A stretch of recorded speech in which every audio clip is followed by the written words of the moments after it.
Hello po, good afternoon. Bali, para po sa TIT Sublimation Shop po. Ito po yung ads namin, shop ads po, punta po tayo dyan. And then, pick po natin si shop ads. Pagka-pick po natin sa kanya, scroll down lang po tayo. Hanapin po natin yung date po. Ayan po yung may shape na red po.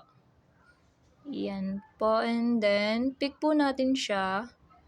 Diyan po sa month, hanapin po natin yung August. Pick po natin yung August 1 to 31 po, which is whole month po.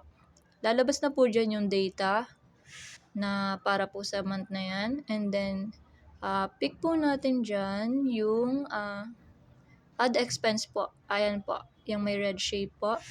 And then, yung may blue shape naman po ang kinita po ng ads. Ayan, ma'am. And then, the whole month na po yan. Next po is, scroll down po tayo.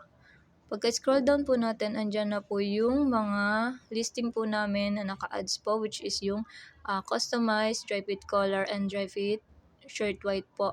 Ganun din po sublimation, banner, and uniform po.